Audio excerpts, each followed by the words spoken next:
Welcome to NASA Science Live, your chance to go behind the scenes at your space agency and get your questions answered by NASA scientists and experts. I'm your host, Greg Houchaloma, and today we're here at the American Geophysical Union Conference in San Francisco. It's one of the largest conferences in the world, and people are presenting papers on all kinds of topics. We're going to learn more about our OSIRIS-REx mission, NASA's first mission to get a sample from an asteroid and return it to Earth. We want you to ask your questions to our NASA experts by using the hashtag AskNASA at Twitter and on Facebook or in the comment box wherever you're watching this. I'm going to head to the NASA booth right now to meet those experts, so please join us there, but first watch this video about OSIRIS-REx. On September 8th, 2016, in Cape Canaveral, Florida, OSIRIS-REx began its journey, NASA's most ambitious sample collection attempt since the Apollo program. After 2 years, including a gravity assist from Earth, this spacecraft arrived at its destination, asteroid Bennu. As OSIRIS-REx drew near, Bennu grew in detail from a few tiny pixels to a surprisingly rugged world, littered with giant boulders. The spacecraft has used its instrumentation to map the asteroid from all sides, mapping it in unprecedented detail. The mission team has been analyzing the data, scouring Bennu's surface to select the best sample site. Now, with just months to go before sample collection, the team has narrowed its target down to 4 potential sites.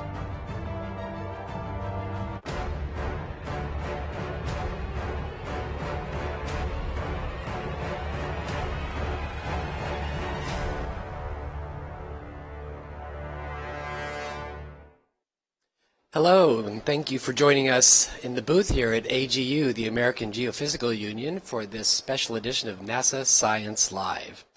Today we have a big announcement from the OSIRIS-REx mission. OSIRIS-REx is NASA's first mission to retrieve a sample of an asteroid and return it to Earth. The mineral particles that make up Bennu, the asteroid that is being orbited by OSIRIS-REx, they could be as old as the solar system itself. Dying particles from stars could have formed the planets and our own sun. And now we're going to get a sample from that asteroid and return it to Earth. And we're going to find out from where today. We're going to get maybe upwards of 30 sugar packet samples worth. So it's very exciting, and I'm really pleased to have here today some of the mission team members. So please let me welcome Danny DellaGiustina and Mike Moreau. And they're going to tell us a little bit more about the mission and the challenges and where we go next. So I guess the big obvious question is why? Why did we want to study Bennu? Yeah, that's a great question, Gray, and I'm really excited to talk about Bennu and the mission ahead of this announcement. So Bennu is a near-Earth asteroid, and that means its orbit is in close proximity to our own planet, and it was fairly accessible for us to send a spacecraft there, so that's one reason. But because of its close proximity to planet Earth, it's also a potentially hazardous object, and so by sending a spacecraft there and flying in formation with Bennu for over 2 years, we're going to get a much better sense of Bennu's orbit and be able to better predict whether or not it is a hazard in the coming decades and centuries. But finally, Bennu is composed of water-bearing minerals, and that was a discovery we made very early on in the mission. And there's early indications that it might have organics as well, so we think that Bennu looks a lot like the objects that might have delivered the precursors to life to early Earth. And so it's also exceptionally scientifically exciting to be in orbit around this surface. Wow. I can't wait to find out more about it. I know it gave us a lot of surprises. Do you want to tell us a little bit more about that, Mike? Yeah, so one of the biggest surprises when we saw what Bennu looked like is what's on the screen here. It is just covered with rocks. So on the table next to Danny is a model of Bennu that was created before we arrived, and in many ways Bennu met our expectations in its general shape, its spin axis, and its mass. But the fact that it's just so covered in large boulders and such a dramatic surface was a big surprise. And that caused us to reevaluate the whole process and the data set that we would use for site selection and make some new improvements to the capabilities of the spacecraft so that we could actually go down to the surface of this asteroid. Wow. We'll talk about that a little bit more later too. Tell us what Bennu can tell us about other asteroids in general. I know there's a lot out there. Yeah, so Bennu can tell us a lot about other asteroids in a number of ways, but something that sticks out is earlier this year we discovered Bennu is what we call an active asteroid. And so that means there is mass that is actively being ejected from the surface of Bennu. And we have seen similar activity on larger asteroids through telescopic observations, but we haven't seen this sort of activity at the low energies that we observe on Bennu. So it's giving us a better sense of the range of active asteroids that exist in the solar system. Just to give some perspective for the range of energies that we see these sort of ejection events, if you were to snap a cracker in half, the energy release there is comparable to the ejection events that we're observing on the asteroid. Wow, there's a lot going on at that rock. So we want to get your questions, and they are already coming in, but if you use the hashtag AskNASA at Twitter or Facebook or in the comment stream, wherever you are watching this, we're going to try to take as many of them as we can during the program. So let me get to the first ones of those. Ankur on Twitter asks, how big is the asteroid and does it have a particular orbit? So I can go ahead and answer the first part. So Bennu is about 500 meters in its longest dimension, and to give some perspective, that's about the size of the Empire State Building, so about 100 stories. Do you want to answer the question about the orbit, Mike? Bennu is in a near-Earth orbit, so it's in an orbit around the Sun that is very close to the Earth's orbit, and it actually crosses the Earth orbit. And as Danny alluded to, that's one of the reasons Bennu is such an interesting object for us to study in this mission. We are interested in precisely studying its orbit and how that orbit evolves over time to understand how close it might come to the Earth. Okay, appreciate that. So, can you tell us where the name OSIRIS-REx comes from? So OSIRIS-REx is, as our principal investigator likes to say, an awesome acronym. So all of those letters have individual meanings. It stands for origin, security, spectral interpretation, resource identification, regolith explorer. So there's a lot there. That's pretty good. Okay, well, I hope that answers that question. Let's see what we got. Another one. Gemfef on YouTube asks, what are you looking for when you go to the sample site? When you're searching the sample site, what are you looking for? Yeah, so the primary thing that we are looking for is the presence of sampleable material. We're also very interested in whether or not the site is safe. But from my perspective as a scientist, I'm very interested in whether or not these sites might have organic material or things that we think are similar to the precursors to life that were eventually delivered to Earth. Is there anything you want to add about the safety? From my perspective, our number one goal is to keep the spacecraft safe while navigating down to these potential tag sites. And so we're interested in the fact that there are some of the sites have very large boulders in the vicinity of them and smaller rocks within the area we're trying to contact that could be potentially hazardous to the spacecraft. So we've had to take precautions in order to keep the spacecraft safe. Okay, well, I want to thank you both. That's been really fascinating. And now we've got a video that we're going to show you some of the surprises at Bennu that they were talking about. That's going to go into greater detail about it. So let's watch that right now. In late 2018, as NASA's OSIRIS-REx spacecraft neared its target, Bennu, the asteroid grew in detail from a few tiny pixels to an incredibly high-resolution image. OSIRIS-REx confirmed the asteroid's basic shape, which was originally observed in 1999 by ground-based radar at Arecibo Observatory. What scientists didn't expect was just how rough and boulder-filled the asteroid would turn out to be. While it can be difficult to fully grasp Bennu's unfamiliar surface, it's helpful to understand the scale of what you're seeing here. In this image, the brightest boulder is the length of a horse, and the large boulder in this image is the width of a soccer field. Another challenge for the mission is the asteroid's small size and weak gravity. This means that OSIRIS-REx needs to fly daringly close to the surface in order to enter into orbit. With its orbital A phase, OSIRIS-REx successfully entered the closest ever orbit for a spacecraft, setting a Guinness World Record in the process. Then, 6 months later, it beat its own record during its orbital B phase and approached to within a few hundred meters of the rocky surface. Because OSIRIS-REx flew so closely over the surface during orbital B, the team was able to map the topography and shape of Bennu better than we have our own moon. In addition to mapping asteroid Bennu, OSIRIS-REx plans to collect and return a sample back to Earth. To do that, the spacecraft will carefully tag the surface of Bennu. The OSIRIS-REx team has selected 4 possible sample sites for the mission: Osprey, Kingfisher, Nightingale, and Sandpiper.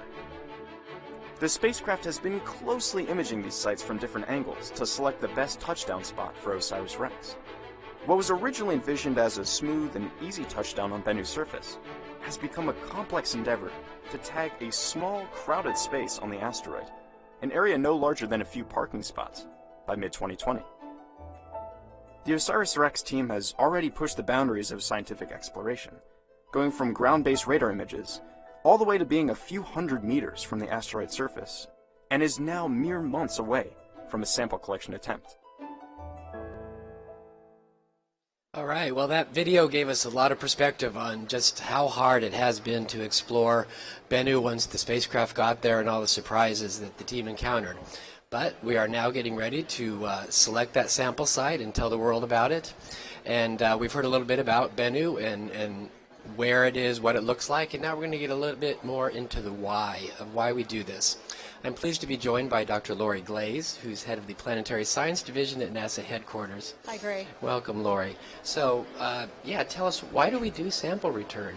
It's a great question. So we've been observing Bennu now for about 20 years, first observed using ground-based telescopes. And then over that 20-year period, we've continued to observe the asteroid using ground-based and space-based observations. And then over the last year, of course, we've been able to observe using the OSIRIS-REx spacecraft. But all of those measurements and observations are remote sensing observations. They're done from a distance. And there really is just no substitute for being able to actually pick up some of that material from the surface and bring it back to Earth. By bringing it back, that allows us to use the full capabilities of all of our state-of-the-art technologies and laboratory facilities to analyze those samples, to answer some of the really big questions that we have that Danny was talking about when she was sitting here. And not only can we answer those questions using our facilities today, but we'll actually preserve most of the sample for all of the generations to come, that they can then use new facilities and new instrumentation that we haven't even dreamed of yet. Wow, that's going to be amazing. So what in particular do we think we'll learn from Bennu? So Bennu is actually going to address several major questions, and three big ones in particular. First off, you heard, or you said earlier, that Bennu we think is a really old object that's really a remnant and preserved from the very earliest parts of our solar system. So by looking at those samples, we'll get insights and information telling us about what conditions were like when the solar system formed. And then Danny talked about how we think there are hydrated minerals and perhaps organic molecules on the surface. And by looking at those, we'll better understand how those types of materials were delivered to Earth and perhaps were the seeds for how life actually began to form on Earth back in the earliest times. And then finally, it's also going to help us better understand what types of resources might be available on these asteroids that are out there, that as we start to take human exploration beyond the moon and start to go other places, there may be resources there that may be of use to us in the future. These are some really big questions. Yeah. And I know OSIRIS-REx is a unique mission, but there are other missions in place going forward to get samples from other places, building on the Apollo moon rocks we have and going to Mars and so forth. How does that whole field fill in this? Absolutely. So, of course, the Apollo missions were the first missions to actually bring samples back. We get natural samples all the time, of course, with meteorites that come through the atmosphere. But the Apollo missions brought those samples back. We're still analyzing those samples today, 50 years later. We just opened up some pristine samples a few months ago, or just trying to look at those with our new technologies, as I was saying. But we also are working right now with the Japanese Space Agency on their mission to visit another asteroid called Ryugu, and next December they'll be returning some samples from Ryugu that we'll be able to study another asteroid in comparison with Bennu. And then Japanese Space Agency is also planning a mission to the Mars moon named Phobos to bring back samples from there. And of course, NASA, next summer, will be launching the Mars 2020 rover, which will land in Jezero Crater, drive around, and collect samples from Mars that will be left on the surface for eventual return by a Mars sample return mission. Well, there's a lot going on in this area. Thank you so much, Lori, for that perspective. Really appreciate it. My pleasure. Well, now we're going to bring up the man with the answers.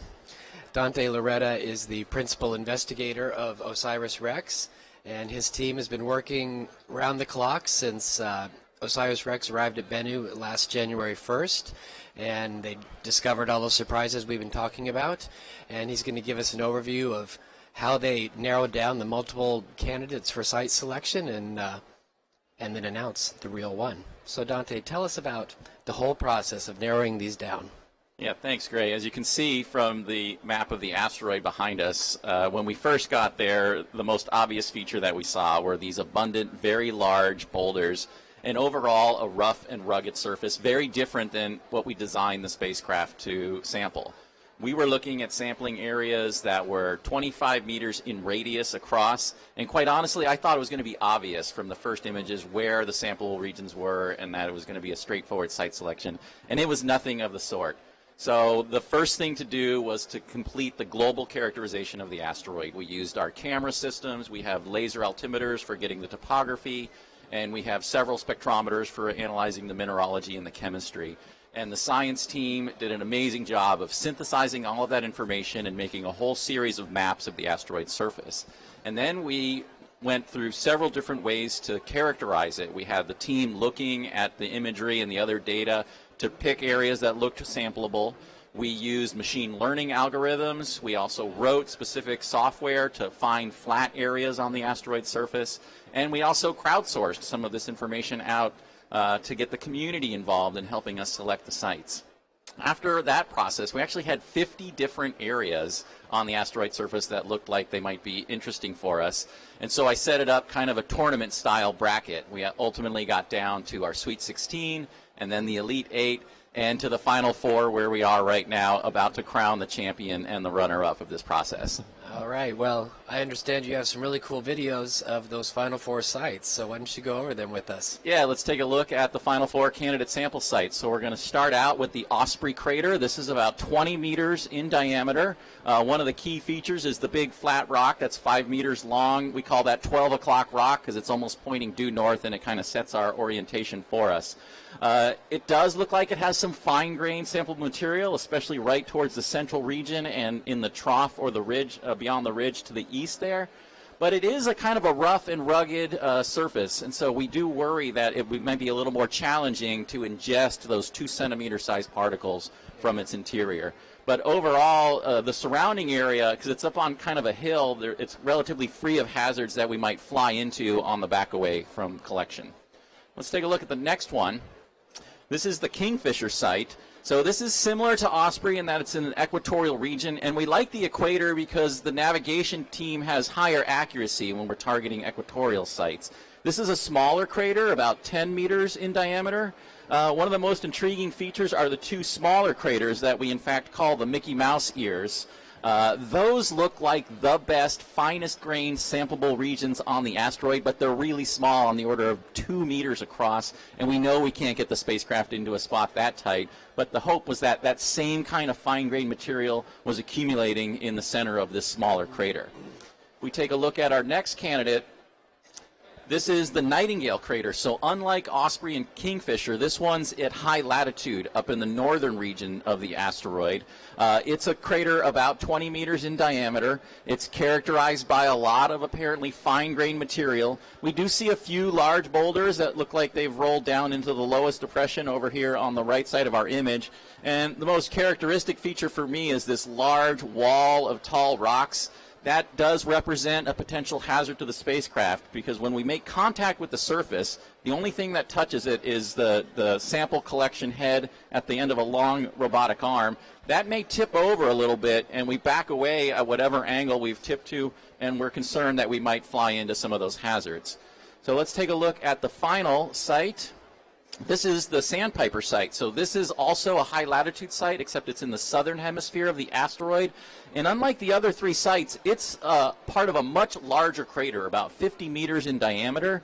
And what's really interesting here is the site itself is on one of the slopes of the crater wall. And it looks like there's a whole series of boulders that are kind of rolling down this terrain like a slow motion landslide. But the Sandpiper site appears to be shielded from that process by this large rock off to the south. So there's a whole swath of the crater wall that's relatively free of boulders and appears to be dominated by that fine-grained sampleable material. All right. Well, those all look like great candidates. Well, you've seen them all now, and some of those space rocks you're seeing right now are going to be brought back to Earth. That's pretty exciting. So, Dante, do you want to tell us which one you've picked? I will. So I'll say that just thinking that we're going to get this sample back to Earth sends chills down my spine. So the winner of the OSIRIS-REx Site Selection Championship is the Nightingale site. All right. Make some noise, audience. Thank you. So we recognize that this does have some hazards around it, and so we are doing a lot of work to make sure that we're targeting the safe regions, but this one really came out on top because of the scientific value. The high latitudes means that it stays relatively cool, and the primary objective of OSIRIS-REx is to bring back organic material and water-bearing material from the early solar system, and being in those high latitudes we think gives us the best chance to preserve that kind of material. Since we are dealing with a site with some hazards nearby, we have put some safety mechanisms onto the spacecraft. The spacecraft can actually tell if it's coming down onto a hazardous region and wave off and abort and fly away, fire thrusters and fly away from the asteroid. That may disturb the surface and make that region unsampleable. So we also have a backup site. The runner-up is the Osprey site. That's the 20-meter crater near the equator. We know we can get in there. It doesn't have the hazards that Nightingale does, but it also may be more challenging to collect a sample, but we think the lower hazards makes it the right choice for the backup. Well, thanks for that, Dante. We do have a bunch of questions flowing in from social media. Again, use the hashtag AskNASA if you have one. And let's just go right to someone from in our audience. Aaron in the audience asks, what is the biggest challenge of the site? So the biggest challenge of the Nightingale site is those large boulders that are off on the eastern edge of the crater, because that tallest one, I colloquially call it Mount Doom because it has the classic kind of peak shape that we're familiar with from the literature. That's about 7 meters tall, and then when you're down at the bottom of the crater, that's another 3 meters. So we're talking 10 meters or 30 feet. So it's a substantial building-sized obstruction, and we're trying to get into a crater that's on the order of a few parking lot spaces wide. So we are doing a really tight job parking that, and we're aware that we have hazards around us. So precision navigation to that sampled material is our biggest challenge. Wow, well that's going to be some amazing engineering. Well, that's all the time we have for questions right now with Dante, but keep sending them in, and thank you so much, Dante, and congratulations. So right now I'm going to invite Mike Moreau back to the stage, and he's going to talk a little bit more about the engineering that makes this amazing sample return possible. We have an instrument aboard OSIRIS-REx called the TAG-SAM, which is actually going to ingest the sample in a very unique way that Mike's going to explain, and then cache that sample and return it to Earth later after we get it. So welcome back, Mike. Thank you. Tell us a little bit about the challenges of the sample collection using this instrument. Yeah, so you can imagine when the OSIRIS-REx mission was being formulated, engineers had a really interesting design challenge, and that's how do you collect a sample from an asteroid millions of miles away using a robotic spacecraft. And the TAG-SAM is the innovation that our partners at Lockheed Martin came up with to do just that. The TAG-SAM, as is shown here in full scale, and it actually sits at the end of a robotic arm at the end of the spacecraft. So the TAG-SAM is the only piece of the spacecraft that will touch the surface, and in doing so, once contact with the surface is detected, there will be a nitrogen gas bottle that is fired, which stirs up the surface underneath the TAG-SAM, churns up some of that fine-grained material, which will then be captured in the outer ring here. Once the spacecraft has been in contact for just a few seconds, it will fire its thrusters and back away, hopefully with the sample in hand. So There's so many contingencies potentially here. What happens if it gets too close and it realizes it's a hazard or there isn't enough to even sample? Yeah, so Dante alluded to this in his remarks. We've had to make some changes to the capabilities of the spacecraft to allow us to navigate into a site like Nightingale. And we've implemented something called a hazard map, which will be uploaded to the spacecraft. And then the onboard knowledge that the spacecraft has of where it's coming down, if it detects we're coming down on one of these hazards or too close, it will back away and we'll have a chance to try again. Well, that's a good backup. What happens once you do get the sample collected? What happens to it? So once we back away, the next couple of days will be spent assessing the health and safety of the spacecraft after contacting the surface and trying to figure out if we have a sample. The two primary ways that we'll figure out if we have a sample, one is just simply imaging the tag SAM with the cameras on board the spacecraft. We'll be able to see if there's material that's captured inside the ring. The other technique that we're going to use is called the sample mass measurement. And we will be actually spinning the spacecraft in a little pirouette, and that will help us determine the mass of sample that's at the end of the arm. Wow. So you're an engineer. We have a question from Andrew Siegel on YouTube. Wants to know, how do you decide the maneuvers the spacecraft has to do, and how do you assess your options in such a tight space? That's a great question. The navigation team and our Lockheed Martin team are spending many hours designing the trajectories that have allowed us to fly in proximity to Bennu and collect all of the images that are shown in this mosaic on the screen. And they're right now that we've selected the Nightingale site, doing the final designs of the trajectory that will take us from orbit down to the surface and contact the sample. And there's been a lot of work already done to determine those trajectories and how accurately we can actually contact the surface. At Benjamin on Twitter wants to know, how is the team's work changing now that you've got the focus? You know where you're going. The team is incredibly excited now to have the site selection decision. And Nightingale is an exciting site to go into because of the challenges it's posing. And the team has really risen to the challenge, both to come up with how we would make the decision about the best site, but also to convince ourselves that we can actually get there and navigate the spacecraft successfully. So the team, I think, is really excited to be able to move forward and put all of our attention towards tagging at the Nightingale site. Great. We've got just a couple more real quick here. Maybe, I'm not sure if you'll be able to answer this yourself, but Lucy on Periscope wants to know, are there going to be precautions for quarantine once this is brought back? That's not my expertise, but there will be great care taken when the sample returns to the Earth. It will enter the atmosphere in a small sample return capsule that will land in the Utah desert, and there will be a huge effort to recover the capsule and then transport it to Johnson Space Center, where there are facilities in place to curate and make the sample available to the public for analysis, for scientific analysis. Thanks so much, Mike, and I want to thank everybody who was on the show today. That's all the time we have right now, but please continue to go to nasa.gov/OSIRIS-REx and keep following the mission. It's only going to get more exciting as it gets closer and does these sample return maneuvers and then gets the sample back to Earth later.